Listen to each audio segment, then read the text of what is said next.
السلام علیکم جی، اجمل جامی آفیشیل میں آپ کو خوش آمدید کہتے ہیں۔ آج منگل ہے 18 نومبر 2025 جب یہ خاکسر آپ سے مخاطب اور یہ ہمارا یوٹیوب چینل اجمل جامی آفیشیل ہے۔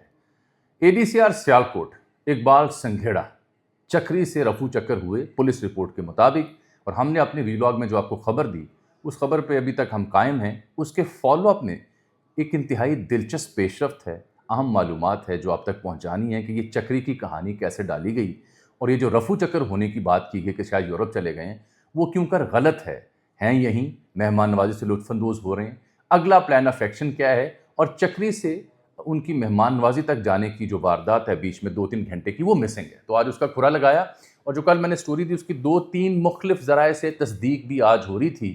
تو اب اقبال سنگھیڑا کے ذریعے برآمد کیا کرنا ہے اور خدشہ کیا ہے اس کیس میں، مجھے وہ بیان کرنا ہے آپ کی خدمت میں۔ دوسری جو کہانی آپ دیکھ رہے ہیں، شاہ زیب خانزادہ کینیڈا میں وہ PTI کا چاہنے والا شاہد بھٹی، اس کے اوپر جیو نیوز کے تمام سینئر صحافی، شہباز گل، PTI، یہ سب آپس میں یدھ کر رہے ہیں۔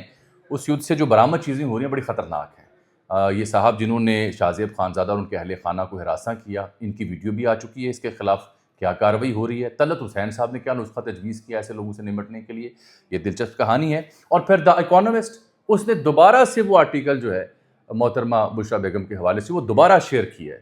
ایک طرف PTI نے کہا کہ ہم نے حتکی ذکر کا کیس کرنا ہے، قانونی چارہ جوئی کرنی ہے، لیکن اکانومسٹ نے دوبارہ آرٹیکل شیئر کیا، اس کی وجہ کیا ہے، اور PTI کیا واقعی حتکی ذکر کیس کرے گی یا نہیں کرے گی، یہ دوسری خبر۔ ججز کے ٹرانسفر اور مستعفی ہونے کی خبریں مسلسل آ رہی ہیں۔ میرے پاس خبر یہ ہے جو پچھلے 2-4 دنوں سے پک رہی تھی، لیکن کل میری ایک حکومتی ذمہ دار سے بات ہوئی، 28ویں ترمیم بھی آ رہی ہے۔ فلسطین کے حوالے سے جو غزہ کا پلان تھا، اقوام متحدہ میں آج ایک معاملہ فہمی ہوئی ہے جس کے اوپر پاکستان نے ووٹ دیا ہے، چین نے اور روس نے ووٹ نہیں دیا۔ شاید یہ پہلا موقع ہے کہ چین ووٹ نہ دے اور پاکستان ووٹ دے رہا ہے، اس کو لے کر کے تشویش کا اظہار کر رہے ہیں مختلف حلقے۔ وہ پلان آف ایکشن کیا ہے وہ بھی میں آپ سے ڈسکس کروں گا آج۔ یہ سب سے پہلے ایک خبر اور میں آپ کو دوں گا آج۔ امریکی سفارت خانے کے 3 رکنی وفد نے آج، جب میں آپ سے منگل کو مخاطب ہوں تو دن کے وقت اڈیالہ گیا ہے امریکی 3 رکنی وفد۔ یہ خبر میں کوشش کرتا ہوں کہ اقبال سنگھیڑے کی کارروائی کے بعد دوبارہ بیان کر دوں، سب سے پہلے بیان کر دوں۔ اقبال سنگھیڑا صاحب کی واردات میں نے کل آپ کو ساری ڈسکس کی تھی، اور میں آپ سے عرض کر رہا تھا کہ میری رائے اور معلومات یہ ہیں کہ مطلوبہ نتائج اقبال سنگھیڑا صاحب کو جب سے اینٹی کرپشن نے اپنی تحویل میں لیا، جب سے ان کو جیل کیا گیا، نتائج برآمد نہیں ہو رہے تھے۔ ایک تو میں سادہ سی بات آپ کی خدمت میں واضح کر دوں کہ یہ کیس کیوں اہم ہے۔ یہ اس لیے اہم ہے کہ اقبال سنگھیڑا صاحب نامی شخص، اقبال سنگھیڑا صاحب نامی افسر ADCR، یہ کوئی عام شخص، عام بیوروکریٹ یا عام عہدیدار نہیں ہے۔ اقبال سنگھیڑا صاحب کے مبینہ طور پر کئی ایک اہم جید سیاسی شخصیات سے گہرے مراسم اور تعلقات ہیں۔ اقبال سنگھیڑا صاحب کے اپنے ٹینیور میں، اپنی پوسٹنگ کے دوران کئی ایک اہم اداروں کے ساتھ گہرے سنجیدہ روابط تھے اور ہیں۔ اقبال سنگھیڑا ایٹ ہز اون اتنے بڑے بڑے کام نہیں کر سکتا تھا، اس لیے جب ان کی گرفتاری ہوتی ہے، چاہے اس میں کہانی ہو کہ محترمہ CM تک بات پہنچی، محترم نواز شریف صاحب تک بات پہنچی، مولوی شکور کی کہانی نکلی کہ وہ لے کے گئے پلندے اور پھر سرکار مجبور ہوئی۔ ہم نے تب بھی 7 اگست 10 اگست کو 2 ویلاگز میں بتایا تھا کہ یہ بیدیاں میں ایک فارم ہاؤس میں شاید استراحت فرما رہے تھے جب ان کو آن دبوچا گیا تھا۔ تو بڑے گھر کے لوگ اس میں انوالو ہوئے تھے، اور اس کے بعد یہ کارروائی یہاں تک پہنچی تھی، لیکن جو ان سے مطلوبہ نتائج تھے وہ نکل نہیں رہے تھے، دس وے اور دیٹ وے۔ خدشہ کیا ہے؟ خدشہ یہ ہے کہ اگر مطلوبہ نتائج نہ نکلے تو عین ممکن ہے سنگھیڑا صاحب فرار ہونے کی بجائے ایک اور لفظ ہوتا ہے وہ ہو جائیں، ٹھیک، عین ممکن ہے۔ اس کی خدشات بہرحال کچھ لوگ اس کا اظہار کر رہے ہیں، اللہ نہ کرے ایسا، کیونکہ ایک ٹیسٹ کیس ہے ریاست کے لیے، اداروں کے لیے، جنہوں نے اتنا بڑا اگر معاملہ کھولا ہے تو کچھ برآمد کریں آپ۔ تو میں عرض کر دیتا ہوں وہ سادہ سی کہانی لمبی چوڑی فلم سنانے کی بجائے۔ ہوا یہ کہ یہ جو پولیس نے بات کی ہے نا کہ جی پولیس حراست سے یہ چکری موٹر وے ریسٹ ایریا سے فرار ہوئے، یہ بات درست ہے۔ آج میں تصدیق کر سکتا ہوں کہ ایک اور کیس میں اقبال سنگھیڑا صاحب کو پنڈی لے کے جانا تھا، پنڈی انہیں لے کے جانا تھا۔ پولیس کہتی ہے جی چکری ریسٹ ایریا جب واپس ہم لاہور لے کے آ رہے تھے جیل انہیں، تو وہاں رکے اور وہاں اپنے ساتھیوں سمیت بھائی وغیرہ دیگر موجود تھے، ان کے ساتھ فرار ہو گئی۔ پولیس کی کہانی ہے، ہوگی اپنی جگہ، میں اس کا پوسٹ مارٹم کل کر چکا ہوں۔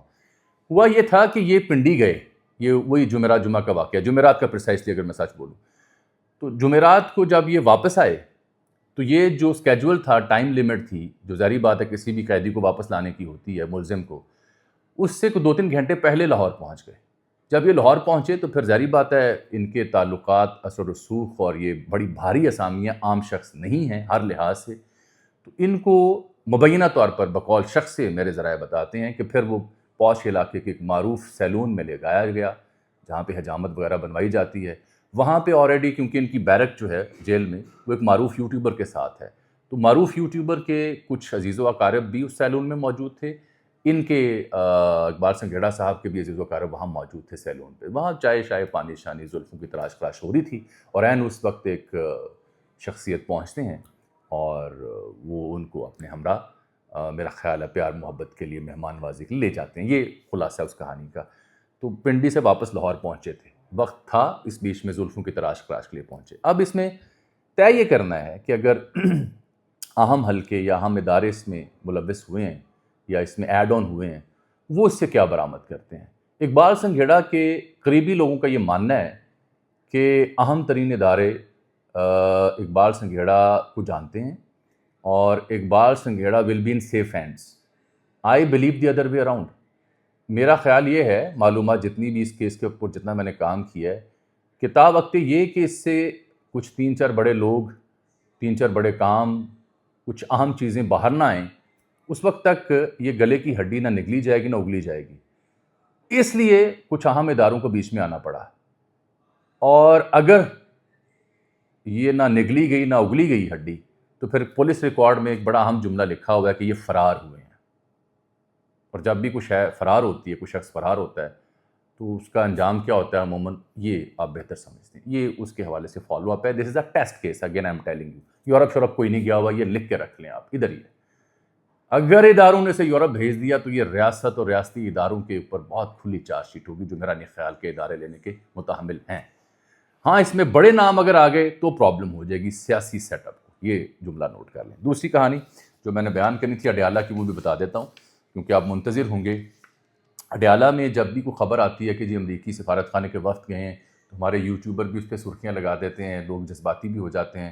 بھائی بات یہ ہے کہ یہ بڑی معمول کی کارروائی ہوتی ہے کہ اگر کسی بھی ملک کا کوئی شہری کسی جیل میں پاکستان میں موجود ہے دوہری شہریت والا تو سفارت خانہ اس سے قونصل رسائی کا مطالبہ کرتا ہے. تو آج بھی امریکی سفارت خانے کے 3 رکنی وفد نے اڈیالہ جیل کا دورہ کیا ہے. وہاں پہ ان کے جو امریکی سفارت خانے کی چیف کونسل آفیسر ہیں ٹریسی زیپی، آمنہ بی بی اور سیکیورٹی آفیسر ہیں اسامہ حنیف، یہ 3 لوگ اڈیالہ پہنچے ہیں.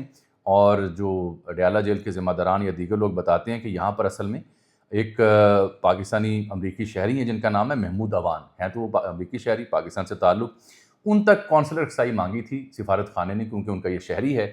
روات میں تھانہ جو ہے وہاں پہ ان کے خلاف ایک مقدمہ درج ہے جس کی پاداش میں وہ اڈیالہ میں موجود ہیں. تو یہ جو لوگ ایسی خبر آتے ساتھ ہی سمجھتے ہیں کہ جی امریکی وفد چلا گیا اڈیالہ تو پتہ نہیں کیا ہونے لگا، کوئی ڈیل ہونے لگی ہے، کوئی معاملہ فہمی ہونے لگی ہے. 804 جو ہمارے قیدی نمبر وہاں بیٹھے ہیں بانی چیئرمین جناب خان صاحب، اس کے حوالے سے لے کر کے پھر لوگ بڑی تعویلیں گھڑتے ہیں اور یوٹیوبرز تھمنے لگا کے عوام کو ٹرک کی بتی کے پیچھے لگاتے ہیں. یہ معمول کی کارروائی تھی. 2 چیزیں آپ سے ڈسکس میں نے کر لیں. تیسرا مدعا جو میں نے ڈسکس کرنا ہے وہ جڑا ہوا ہے، جو ایک خبر میں پہلے آپ کو دے دوں. 28ویں آئینی ترمیم بالکل آ رہی ہے. 28ویں آئینی ترمیم کے حوالے سے چاہے آپ نے خبر سنی ہو رانا ثنا صاحب کی، لیکن میری پچھلے 2 دنوں میں کچھ انتہائی اہم حکومتی ذمہ داروں سے بات ہوئی، آن ریکارڈ بھی آف دی ریکارڈ بھی. 28ویں ترمیم میں اب حکومت کو جلدی ہے، حکومت کی بجائے میں کہوں گا سسٹم کو جلدی ہے، کیونکہ پہلی 26ویں ترمیم میں جو کچھ ہوا عدلیہ کا بندوبست جیسے ہوا، 27ویں میں عہدوں کے معاملات طے ہوئے اور پھر آئینی عدالت بھی بن گئی، ججز مرضی سے ٹرانسفر پوسٹنگ ہو سکیں گے. اس سلسلے میں آج لاہور میں بھی کچھ اجلاس ہوا تھا، وکلا تحریک کی خبریں بھی آ رہی ہیں، جسٹس منصور علی شاہ صاحب بھی بار سے مخاطب ہوں گے. میری اطلاع ہے کہ ابھی مومنٹم نہیں بنے گا، اٹ ول ٹیک ٹائم. 28ویں ترمیم جو ہے اس میں 3 چیزیں بڑی اہم ہیں. ایک تو لوکل باڈیز کا نظام وضع کرنا ہے. میں آپ کو یہ واضح کر دوں جتنے میرے دیکھنے والے ہیں کہ موجودہ ریاستی سیٹ اپ یہ سمجھتا ہے کہ یہ جو سیاسی نظام ہے چاہے ان کے ساتھ ایک صفحے پر ہے یہ ڈیلیور نہیں کر پاتا. اس کی گورننس کے ایشوز ہیں، مقامی سطح تک چیزیں نہیں پہنچ سکتی، نئی قیادت نہیں آتی، موروثیت رہتی ہے. اس کے لیے ہمیشہ سے ریاستی ڈھانچے کو 2 چیزیں بڑی پسند رہی ہیں. ایک لوکل باڈیز کا نظام جو مشرف دور میں جس کی افادیت بھی ہم نے دیکھی، بعد میں سیاستدانوں نے اس کا جو حال کیا وہ آپ کے سامنے. دوسرا نئے صوبے. تو نئے صوبوں کے اوپر بھی موجودہ سیٹ اپ اور نون لیگ کی حکومت ویلنگ ہے. پرابلم پیپلز پارٹی سے آتی ہے اور پرابلم نون لیگ سے تب آتی ہے جب پنجاب کی تقسیم کی فارمولہ ڈسکس ہوتا ہے. اس کے متبادل پہ وہ کہہ رہے ہیں نئے صوبوں کی بحث چھیڑ کے کہ چلیں اگر نئے صوبے نہیں بنا سکتے آپ تو بلدیاتی نظام مؤثر دے دیں تاکہ نمائندگی نیچے تک چلی جائے. اور اس میں گورنمنٹ کا پلان ہے غیر جماعتی, جو کہ نون لیگ ڈینائی کرتی ہے. غیر جماعتی کیوں, آپ کو پتہ ہی ہے. اس میں این ایف سی بہت مسئلہ ہے صوبوں کا, اور وفاق کے بیچ جو محاصل کی تقسیم ہے اس میں بڑا مسئلہ ہے. پیپلز پارٹی کے لیے یہ بہت بڑی دکھتی رگ ہے. اس کا متبادل کیسے ڈھونڈنا ہے یہ امپورٹنٹ ہے, اور لوکل باڈیز کے اوپر جو ایشوز ہیں وہ امپورٹنٹ ہے. اور تیسرا ایشو نئے صوبے ہیں, یہ اس میں 3 چیزیں آنی ہیں اور یہ بہت جلد آنے جا رہی ہے. آ جاتے ہیں آگے. میں آج جلدی میں آپ کو فوراً سے پہلے جو اہم مدعے ہیں وہ بیان کرنے جا رہا ہوں. ججز کے مزید استعفے میں نے آپ کو ڈسکس کیا تھا کہ 4 اسلام آباد سے اور مجموعی طور پر 10 لاہور اور آس پاس کوئی 14 افراد بنتے ہیں جن کی ٹرانسفر پوسٹنگ کا بندوبست ہے. 4 کے استعفے مزید آ سکتے ہیں. جو ایشو میں نے ڈسکس کرنا ہے اب آپ سے آگے وہ شاہ زیب خانزادہ ٹورانٹو کینیڈا جہاں کچھ ہوا, وہ اپنے اہل خانہ کے ساتھ شاہ زیب خانزادہ صاحب موجود تھے ایک سٹور میں. جو ویڈیو آپ نے دیکھی اسی کے اوپر بحث ہے. اس بحث کو لیڈ کر رہے ہیں شہباز گل صاحب, معروف یوٹیوبر ہیں, پی ٹی آئی سے ان کا تعلق ہے, باہر بیٹھے ہیں. اور یہاں پہ جیو نیوز کے ہمارے جو صحافی دوست ہیں شہزاد اقبال صاحب ہوں یا دیگر ذمہ داران ہوں, اعزاز سید, وہ جواب بھی دے رہے ہیں. ایک بات تو میں واضح کر دوں, میرا یہ فرض ہے کہ میں آپ کو پوری تصویر دکھاؤں. جب شاہ زیب خانزادہ صاحب پہ یہ تنقید ہوتی ہے کہ انہوں نے عدت کیس کو ٹیک اپ کیا, تو میرا مشورہ ہے پی ٹی آئی کے تمام دیکھنے والے سننے والوں کو کہ وہ جو شو جس کی آپ ایک کلپ دیکھتے ہیں وہ پورا شو دیکھیں. اس پورے شو میں شاہ زیب خانزادہ نے نہ صرف خاور مانیکا کو رگڑا بلکہ اس ایشو کو اٹھانے کے اوپر گرل کیا, سوال کیا کہ یہ کیا ایشو آپ اٹھا رہے ہیں. میں آپ سے بار بار عرض کر رہا ہوں کہ جتنا مرضی آپ کسی سے اختلاف کریں, ابھی بھی شاہ زیب خانزادہ صاحب واحد صحافی ایسے بچے ہیں جو حکومتی وزراء یا دیگر پہلوؤں کے اوپر تنقیدی بات کر سکتے ہیں. باقی کہانی آپ کے سامنے ہے, ختم ہو چکی ہے کہانی. تو ایسی آوازوں کو بھی زندہ رہنے دیں. اور کبھی انہوں نے اس کی وکالت نہیں کی. اس کو لے کر کے جو ایشو بنایا جا رہا ہے وہ یہی ہے کہ یا تو صحافی ہماری زبان بولے یا نون لیگ والے کہتے ہیں ہماری زبان بولے. وہ علینا شگری کے ساتھ دیکھیں کیا ہو رہا ہے, بے نظیر شاہ کے ساتھ دیکھ لیں کیا ہو رہا ہے. اگر میں شاہ زیب کے ساتھ جو پیش آیا واقعہ ہے پی ٹی اے کے ایک ورکر نے پیش کیا جس کا مظاہرہ کیا, اگر میں اس کا ذکر کر رہا ہوں تو میں پیرالل علینا شگری کا نام جب فہرست میں آیا کہ وہ خان صاحب سے ملنے جا رہی ہے, تو یہ باہر بیٹھے ایک موصوف شخصیت ہیں, ان لوگوں نے جو علینا شگری کے ساتھ کیا, جو اس کو تانے دیے, جو بدتمیزی کی, جیسے جیسے القابات سے نوازا, قابل افسوس و شرمناک زاویے ہیں نون لیگ کے چاہنے والوں کی جانب سے بھی. اور بے نظیر شاہ کا واقعہ میں نے آپ کو کل بتایا. تو جہاں ہمارے حکومتی وزراء شاہ زیب خانزادہ صاحب کے ساتھ پیش آئے واقعے کی مذمت کرتے ہیں, مجھے امید ہے کہ وہاں یہ بے نظیر شاہ اور جو ہماری دوسری کولیگ ہیں علینا شگری, ان کے ساتھ جو واقعات پیش آ رہے ہیں اس تنازع میں, اس کی بھی مذمت کریں, پھر بات سمجھ آئے گی. اچھا, یہ شخص جو ہے وہ آپ کے سامنے آ چکا ہے, اس کا نام شاہد بھٹی ہے. ہمارے صحافی دوست ہیں زاہد کشکوری کافی ڈیٹیل لے کے آئے ہیں. شاہد بھٹی صاحب کینیڈا میں ہوتے ہیں, تعلق گجرانوالہ سے, موصوف کا خود بھی ایک ویڈیو لے کے سامنے آ گئے ہیں. کئی ایک تصاویر بھی ان کی میں نے دیکھی ہیں. یہ ریئلٹر ڈیٹیلز نامی کوئی ادارہ ہے, realtor.canada, اس میں یہ جاب کرتے ہیں, پراپرٹی کا کام کرتے ہیں. اس ادارے کو بھی جو لوگوں نے شکایات درج کی ہیں کہ بھائی صاحب یہ آپ کے جو امپلائر ہیں یا آپ کے ساتھ جو کام کرنے والے بندے ہیں بھٹی صاحب یہ گل کھلا رہے ہیں, انہوں نے بھی اپنی وضاحتی ویڈیو میں بات کی ہے کہ جو میرے لیڈر کے خلاف اہلیہ خلاف نازیبہ گفتگو کی تھی. میرا ان کو مشورہ ہے وہ پورا پروگرام پہلے دیکھیں پھر بات کریں کہ اس پروگرام میں شاہ زیب نے بات کیا کی تھی, سوال کیا اٹھایا تھا. اب یہ جو گشکوری صاحب فرما رہے ہیں کہ پاکستان کا جو مشن ہے کینیڈا میں, انہوں نے جنہوں نے ہراس کیا شاہ زیب صاحب کو, شاہد بھٹی, ان کو ٹریس کر لیا ہے اونٹاریو کینیڈا میں, اور یہ ایک سیاسی جماعت سے ان کا تعلق ہے, اور ڈیولپمنٹ اس میں ہو رہی ہے, ڈپلومیٹس بھی آن بورڈ ہیں, اور جس ادارے کے لیے کام کرتے ہیں وہاں بھی شکایت کا اندراج کیا جا رہا ہے. پرابلم تو انہیں ہوگی اور انہوں نے خود اس کو دعوت دی ہے. میرا نہیں خیال کہ یہ جسٹیفائی کرنا چاہیے کسی بھی صورت میں. اکانومسٹ نے البتہ ایک اور بار پھر مضمون شیئر کر دیا ہے. اکانومسٹ کا وہ مضمون جو محترمہ بشریٰ بیگم کے بارے میں اب انہوں نے دوبارہ شیئر کیا ہے. میں ایک آپ کو واقعہ واضح کروں. نیا پاکستان نامی ڈیجیٹل ادارہ ہے, ان کے ایک صحافی ہیں وہ اٹھے, اور کیونکہ جو اکانومسٹ کی سٹوری ہے آپ کو یاد ہوگا میں نے اس کی ڈیٹیل میں ڈسکشن نہیں کی تھی, مجھے مناسب نہیں لگا. اس سٹوری میں لکھا ہوا ہے کہ جی جو شخص سریاں یا گوشت دیتا تھا بنی گالہ میں اس کا نام ہے رانا عظیم, اور وہ گوشت کی دکان ہے اس کی. تو شروع میں لوگوں کو لگا کہ شاید یہ رانا عظیم صحافی ہیں جو یوٹیوبر میں بڑے معروف دبنگ انداز میں بات کرتے ہیں. یہ رانا عظیم وہیں پہ مقامی ایک میٹ کی شاپ کے اونر ہیں, ہلکی پھلکی داڑھی ہے ان کی. تو وہاں نیا پاکستان کے ایک صحافی میرا سہیل ان کا نام ہے, وہ پہنچے, انہوں نے پوچھا ہاں جی یہ اکانومسٹ نے اسٹوری آپ کے حوالے سے چھاپی ہے کہ آپ سیریاں دیتے تھے جادو ٹونے کے لیے. اس نے کہا نہیں بالکل نہیں, میں گوشت دیتا تھا, 15 سال سے دے رہا ہوں, عمران خان صاحب کو جانتا ہوں, تصویریں اس نے دکھائیں کہ میں عمران خان صاحب کو بڑا جانتا ہوں. تو یہ اسٹوری کو انہوں نے ڈیبنک کیا، جو کہ بڑا اچھا اینگل ہے. یہ صحافت کا کام ہونا یہ چاہیے کہ اسٹوری کے حقائق کو چیک کرے. لیکن آپ یہ پوچھیں مجھ سے کہ اکانومسٹ نے دوبارہ یہ اسٹوری کیوں چھاپی؟ پی ٹی این تو بڑا احتجاج کیا ہے. اس لیے چھاپی کہ یہ جو اوون بینٹ جونز ہے، میں بشرت اسکین کا تو ذکر ہی نہیں کر رہا، یا دا اکانومسٹ نامی جو ادارہ ہے، یہ بڑے پختہ ادارے ہیں، پکا کام کر کے کارروائی ڈالتے ہیں، چاہے یہ کسی لابی کی وجہ سے ڈالا ہو، چاہے کسی سیاسی مقصد کے لیے ڈالا ہو. جب پی ٹی آئی اس اسٹوری کو چیلنج کرے گی، جو مجھے لگ رہا ہے کہ شاید آپ اس طرح سے نہ کر سکے، کیونکہ اسٹوری پوری آپ دوبارہ دیکھیں، اس میں ہر قصہ یا ہر چارج کو فریم کرنے سے کے بعد، جو کہ ایک اچھے صحافی کا کام ہوتا ہے، تو وہ آگے سٹیٹمنٹ دے رہے ہیں. جو 5 کردار ہیں، چاہے سفیر ڈرائیور ہے، چاہے وہ طلعت حسین ہے، چاہے وہ سنگر وہ ہے صوفی سیال جو ہے، اس کا ذکر ہو رہا ہے، جنون والا. 5-6 کریکٹر انہوں نے کوٹ کیا نا کہ اس سے بات کی ہم نے، اس نے یہ کہا، اس سے بات کی ہم نے یہ کہا، اس نے ایک بات کی یہ کہا. تو جب عدالت میں ایسا معاملہ لے کے جایا جاتا ہے تو وہ آگے سے ٹیپ سناتے ہیں. پھر صحافی کو جب یہ چیلنج کیا جائے کہ آپ کی اسٹوری غلط ہے، وہ کہ جی میں نے ان 5 لوگوں سے بات کی، ان کی ریکارڈنگ سن لیں. اس لیے مجھے نہیں لگتا کہ اوون بینٹ جونز جو ہے وہ اس میں پھنسے گا. اسی لیے اکانومسٹ نے نوئنگلی کہ ان کے پاس ان تمام لوگوں کی گفتگو جن سے انہوں نے بات کی، انہوں نے اسٹوری چھاپی. میں البتہ ایسی اسٹوری جو ذاتیات پر مبنی ہوتی ہیں، اہل خانہ کے ان کے حق میں نہیں ہوتا. یہ میرا نہیں خیال ہے ہونا چاہیے. ہم ایک زمانے میں سیاسی قدروں کی بات کرتے تھے، اب ہم اسی کے اوپر عجیب و غریب کام کرتے ہیں. یہ رہی دوسری کہانی. ایک آخری اسٹوری میں آپ کو سنا دوں اور پھر میں آپ سے اجازت چاہتا ہوں، کیونکہ یہ بڑی افسوسناک اسٹوری سامنے آ رہی ہے جو بڑی پرابلمیٹک ہے. سلامتی کونسل نے آج ٹرمپ کے غزہ پلان کی قرارداد جو ہے وہ بھاری اکثریت سے منظور کی ہے. یہ جو قیام امن ہے غزہ کا، جو ٹرمپ کی جانب سے منصوبہ ہے 20 نکاتی، اس کے حق میں قرارداد منظور ہوئی ہے. اس قرارداد میں غزہ میں مختلف ممالک کی افواج پر مشتمل بین الاقوامی استحکام فورس، جو انٹرنیشنل اسٹیبلائزنگ فورس کا نام دیا گیا ISF، اس کا قیام بھی شامل ہے. یہ بات میرے دھیان سے سنیں. لیکن اس فورس میں کن ممالک کے فوجی یا ذمہ دار ہوں گے، اس کی فہرست سامنے نہیں لائی جا رہی. اس میں جو سلامتی کونسل میں قرارداد پیش ہوئی، اس کے حق میں برطانیہ اور فرانس سمیت 13 ممالک نے ووٹ دیا، اور 2 ممالک جنہوں نے ووٹ نہیں دیا وہ روس اور چین ہیں. انہوں نے رائے شماری میں حصہ نہیں لیا. پاکستان نے اس کے حق میں ووٹ دیا ہے، اور یہ میرے پاس یونائٹڈ سیکورٹی کونسل کے ووٹنگ ممبرز کی یہ فہرست بھی پڑی ہوئی، اگر آپ دیکھ سکیں سوشل میڈیا پہ بھی اویلیبل ہے. Algeria, Denmark, France, Greece, Guyana, Pakistan, Panama, Korea, Sierra, Leone, صومالیہ، UK، یونائٹڈ اسٹیٹس. ایبسٹین کس نے کیا؟ چائنا اور رشیا نے. اب پرابلم کیا ہے کہ میں یہ اسٹوری کیوں ڈسکس، پرابلم یہ ہے حضور کہ یہ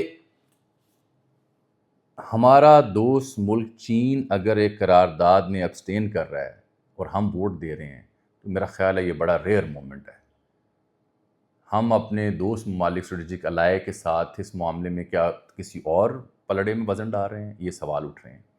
پھر موریہ مقبول جان اور ریما حسنین صاحبہ، ریما عمر صاحبہ نے بڑے اہم سوال اٹھائے ہیں. ریما عمر صاحبہ لکھتی ہیں کہ یہ جو پاکستان کے ڈیلیگیشن نے جو بڑی امپورٹنٹ کچھ سجیشنز دی تھیں اس ریزولوشن کے حق میں، یہ نہیں داخل کی گئی. پاکستان کی ریزولوشن میں کیا چیزیں تھیں کہ ایک پولیٹیکل رستہ دکھایا جائے فلسطینی آزاد ریاست کے حق خود ارادیت کے لیے، اور فلسطینی اتھارٹی کو سینٹرل رول دیا جائے گورننس میں اور ریکنسٹرکشن میں، تعمیر نو میں، اور UN کی انوالومنٹ کو بڑھایا جائے اس پیس مشن میں، اور کلیریفیکیشن دی جائے بورڈ آف پیس کے مینڈیٹ کے لیے. یہ پاکستان کے اگر مطالبات تھے تو وہ کیوں نہیں رکھے گئے اور پھر پاکستان نے ووٹ کر دیا ہے؟ اس کے اوپر مجھے حکومتی زعما سے جاننا ہوگا. میں نے میسج کچھ ڈراپ کیے کہ اس کی وضاحت کی جائے، پتہ نہیں جواب دیتے نہیں دیتے، مرضی والے لوگ ہیں. لیکن اس کے اوپر اوریہ مقبول جان صاحب نے بڑا اعتراض اٹھایا. وہ کہتے ہیں جی کہ یہ پہلی دفعہ ہوا ہے کہ چین کے مقابلے میں امریکہ کے پلان میں پاکستان نے ووٹ دیا ہے. وہ کہتے ہیں جی یہ پلان تو غزہ میں نسل کشی کے مترادف ہے.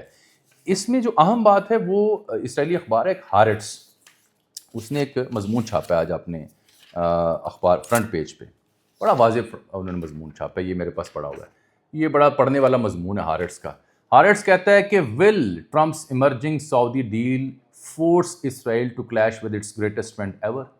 کیونکہ سعودی جو ولی عہد ہیں امریکہ کے دورے پر ہیں، اطلاع ہے کہ اہم جہاز جو ہیں F-35 وہ امریکہ سعودی عرب کو دینا چاہ رہا ہے، اور یہ اسرائیل کو بات پسند نہیں آ رہی.